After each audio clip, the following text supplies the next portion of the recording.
என்னை பலப்படுத்துகிற இயேசு கிறிஸ்து உண்மை உள்ளவன் என்றெண்ணி என்னை இந்த ஊழியத்துக்கு ஏற்படுத்தினபடினால் அவரை ஸ்தோத்தரிக்கிறேன்.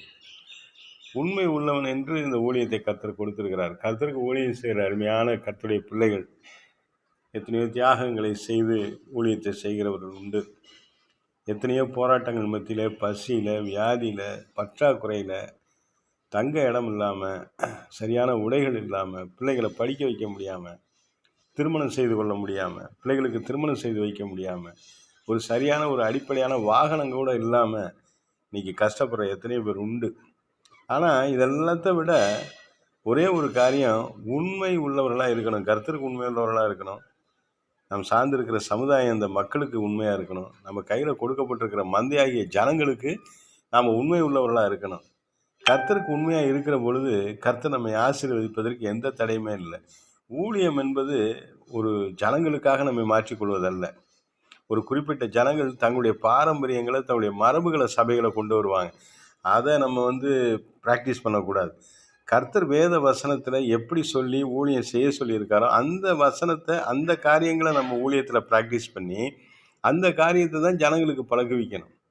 ஜனங்களை கர்த்தரை நோக்கி கொண்டு வரணும். கர்த்தருடைய வசனத்தில் வாழ வைக்கணுமே தவிர கர்த்தருடைய வசனத்தை விட்டுட்டு, கர்த்தருடைய அழைப்பை, அவருடைய சித்தத்தை விட்டுட்டு ஜனங்களுக்காக நம்ம மாற்றி கொண்டோம்னு சொன்னால் கர்த்தருடைய பிரசன்னா நம்ம விட்டு விலகிடும். கர்த்தர் நம்ம கொடுத்துருக்கிற அபிஷேகம் நம்ம விட்டு போயிடும்.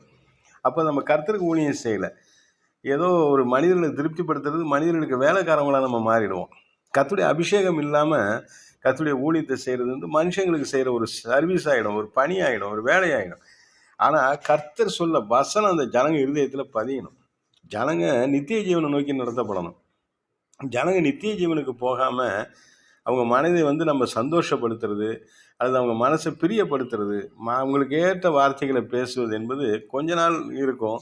ஆனால் நித்திய ஜீவனுக்கு நேராக அது நம்முடைய சபையை நடத்தாது. கர்த்தருடைய வருகையில் நாமும் நம்முடைய ஜனங்களும் கைவிடப்பட்டு விடுவோம். கர்த்தருடைய நித்திய ஜீவன் பெற்றுக்கொள்வதற்கு, கர்த்தருடைய ராஜ்யத்தை நாம் கட்டுவதற்குத்தான் நாம் அபிஷேகம் பண்ணப்பட்டிருக்கிறோம். தாயின் கருவிலே நாம் தெரிந்து கொள்ளப்பட்டிருக்கிறோம்.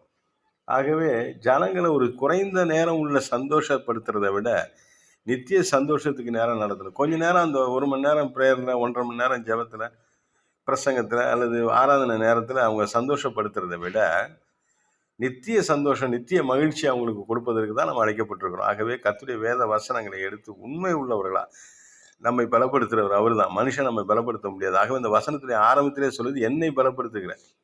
ஆகவே அவருக்கு உண்மையாக இருப்போம், அவருடைய நாமத்தை மகிமைப்படுத்துவோம், அவருக்கே மகிமையை நம்ம செலுத்துவோம், அவருடைய சித்தப்படியே ஊழியத்தை செய்வோம்.